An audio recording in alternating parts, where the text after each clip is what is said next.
Olá pessoal, tudo bom? Conforme havia prometido, então, o encontro de hoje eu vou fazer de uma maneira mais expositiva, tá? Do que só colocar um material ali no Classroom, tá? Coloquei ali um material de qualquer forma para vocês terem de uma maneira mais completa, vamos dizer assim, o conteúdo de hoje, tá? Fazendo uma análise da atividade que vocês fizeram sobre o filme O Julgamento de Nuremberg, tá? Eu vou dizer que foi muito bom, a forma como vocês desenvolveram, uma vez que conseguiram captar a essência, tá?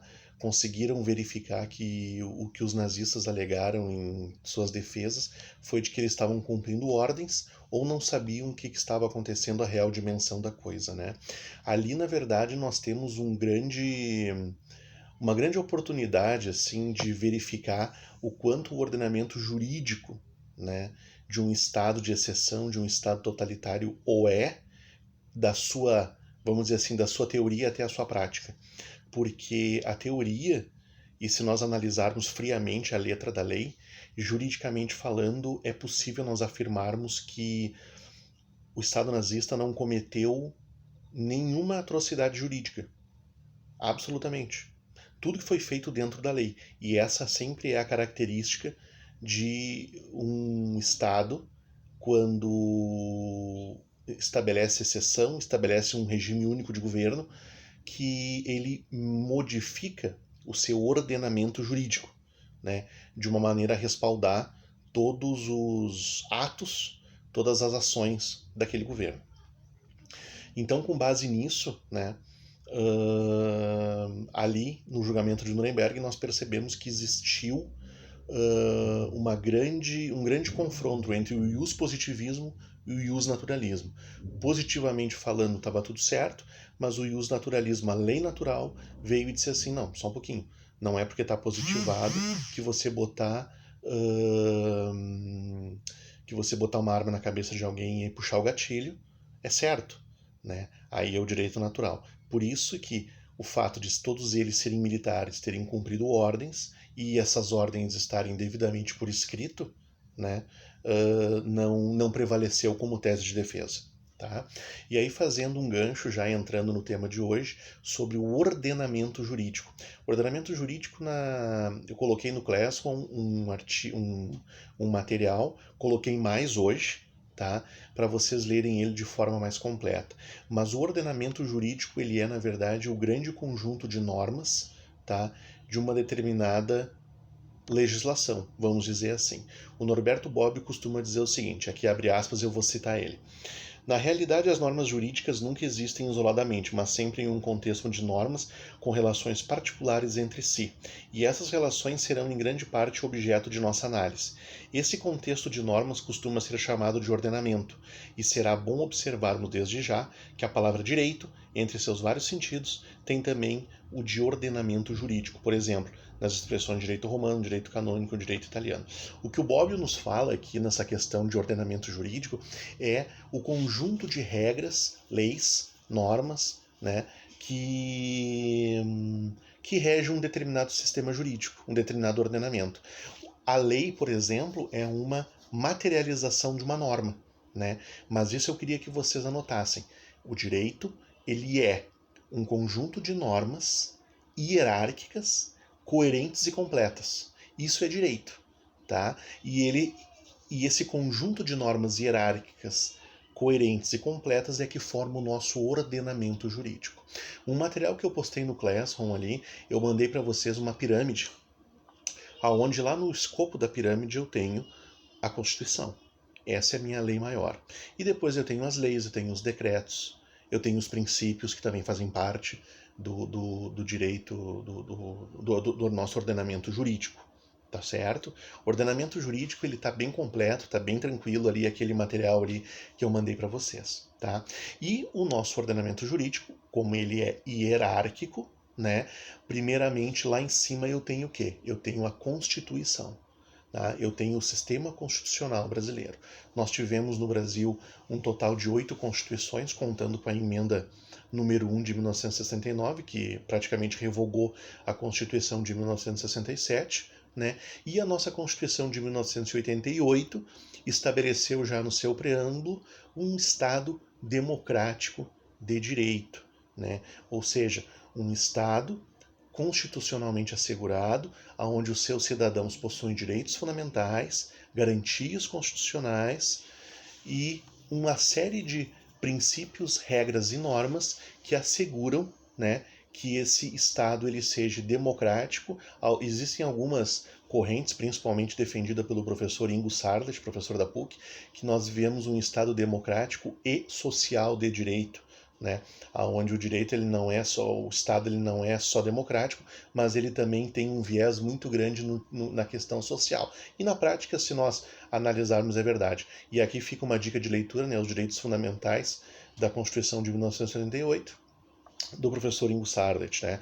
O importante é que na Constituição de 88, o que principalmente, né, ficou estabelecido, e aí deram a ela o nome de Constituição Cidadã, é o fato de que ela não é só apenas um arcabouço de princípios, de normas, não, ela é realmente a lei fundamental que deve ser preservada, e aqui entra a questão do controle de constitucionalidade, né, que é uma pequena introdução ao nosso sistema constitucional. Vocês vão poder ver isso melhor quando estudarem os direitos constitucionais, onde o nosso poder judiciário exerce um controle de constitucionalidade através do STF, né, que garante que a Constituição ela é preservada. Por exemplo, na Inglaterra, onde eu não tenho uma Constituição escrita, lá eu tenho um sistema da Common Law, o Parlamento Britânico constantemente é chamado a legislar sobre questões constitucionais. O Parlamento Britânico é um exemplo perfeito de uma constituinte, de uma Assembleia Constituinte permanentemente atuante, sempre em uso. Sempre está acontecendo alguma coisa, sempre estão legislando alguma matéria, né? E dentro dessa Constituição cidadã, desse sistema constitucional, onde nós temos liberdades, garantias individuais, nós temos a chamada segurança jurídica, que isso aí é um outro ponto muito importante também, que eu estou deixando um material lá no Classroom para vocês, tá? Aonde os nossos julgamentos, os nossos tribunais, o que se espera não é só uma coerência, lembra? Direito, conjunto de normas hierárquicas e coerentes, né? Eu tenho que dar essa questão da coerência, eu posso atribuir ela como uma forma de haver uma segurança jurídica, né? Vocês querem ver um exemplo perfeito dessa questão de segurança ou de insegurança jurídica, quando eu falo com vocês, é essa questão da prisão de segunda instância, que todo mundo acompanhou, né? O que a Constituição Federal fala? Ninguém poderá ser considerado culpado até o trânsito em julgado de uma decisão. Tá? Aí o que aconteceu? Aí em 2016 o Supremo Tribunal Federal achou por bem, tá, determinar a prisão de segunda instância sob a alegação de que quando você tem o julgamento de segunda instância, você já teve o direito constitucional assegurado do duplo grau de jurisdição. O que é o duplo grau de jurisdição? É o teu processo, ele passou por uma primeira instância, lembra daquela corrente que eu fiz aquela linha do tempo que eu coloquei na primeira aula, da inicial até a sentença ali, a primeira instância? Ali eu tive todo um julgamento de processo, eu tive toda um caminhar dele, tá, até a sentença. Aí eu recorro. Essa sentença ela vai ser revista por uma instância superior. Isso é o duplo grau de jurisdição. Então o STF, e aqui eu não tenho medo nenhum de falar sobre isso, ele contrariou uma regra constitucional, né, dele mesmo, que onde ele deveria ser o guarda da Constituição, e determinou que em segunda instância a pessoa já poderia ser presa, né, sendo que o artigo da Constituição fala que ninguém poderá ser considerado culpado até o trânsito em julgado. Bom, aí o que aconteceu?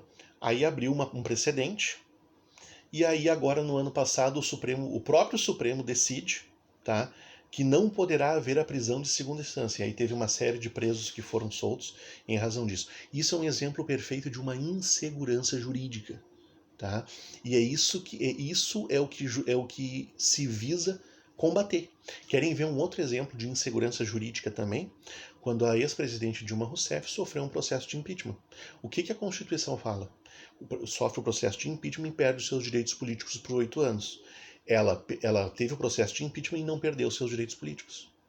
Esses são exemplos de situações, tá, que embora nós tenhamos uma Constituição que já está aí há 22 anos esse ano, que tem uma série de emendas, que ela ainda apresenta algumas inseguranças, não no seu texto, mas na forma como ela é interpretada. Né? Então isso aí é um motivo de muita discussão, é um motivo de muito debate nas academias, porque justamente essa insegurança é o que se visa combater. Né? Eu me lembro, eu estava na faculdade no ano de 2004, quando promulgaram a emenda constitucional número 45, que era a chamada súmula vinculante. Né? Eu me lembro que na época aqueles que mais defendiam ela era para dizer que a emenda vinha com a ideia de dar segurança jurídica aos julgados, porque se um determinado assunto era decidido de uma determinada maneira, então todos aqueles ali seriam daquela maneira. Né? Não haveria brecha para uma insegurança. Só que o que eu entendo, e aí eu faço um juízo particular meu, é no seguinte sentido: não é porque você decide diferente, né, enquanto julgador de um determinado assunto, que tu vai dar insegurança jurídica para o caso. Porque eu posso ter, por exemplo, um pedido de dano moral, né, julgado procedente, e um outro julgado improcedente, com casos muito semelhantes, e devidamente fundamentado. E não é uma insegurança jurídica isso. Agora, insegurança jurídica é eu usar os mesmos argumentos, tá, legais para conceder uma procedência e os mesmos casos para julgar improcedente um outro. Isso é insegurança, porque daí tu não cria uma regra, tu não cria uma norma. Né? Nós cansamos de ver situações, e isso que é o grande, falei isso na primeira aula, a grande questão é porque você vê julgamentos, você vê ações de magistrados que, ok, conforme o artigo 93, inciso 9 da Constituição Federal, toda decisão de um magistrado deve ser devidamente fundamentada, mas você vê uma certa flexibilidade. Claro, é aquilo que eu falei para vocês na primeira aula, não tem como o legislador brasileiro prever todas as situações possíveis e imagináveis, né? Mas e tem que existir um mínimo de segurança para que interpretações diversas não abram brechas para interpretações diversas quando eu estou falando de garantias constitucionais, né? Convido vocês a lerem o artigo 60, parágrafo 4º da Constituição, que ali fala das chamadas cláusulas pétreas, né? São aquelas cláusulas, artigos da Constituição, né? Que não podem vir a ser modificados nem por emenda constitucional, por uma emenda parlamentar. E ali nós temos os direitos e as garantias fundamentais. Isso não pode ser mexido. É um grande, vamos dizer assim, é um grande escopo do nosso ordenamento jurídico, do nosso sistema constitucional brasileiro. Tá certo? Então, gente, era isso, tá? O material tá postado ali no Classroom. Eu vou colocar mais coisas, tá? E estou online aqui para responder qualquer dúvida que ficou para vocês do nosso ordenamento jurídico, tá? De segurança jurídica e de uma pequena introdução do sistema constitucional brasileiro. Tá bom? Um grande abraço a todos.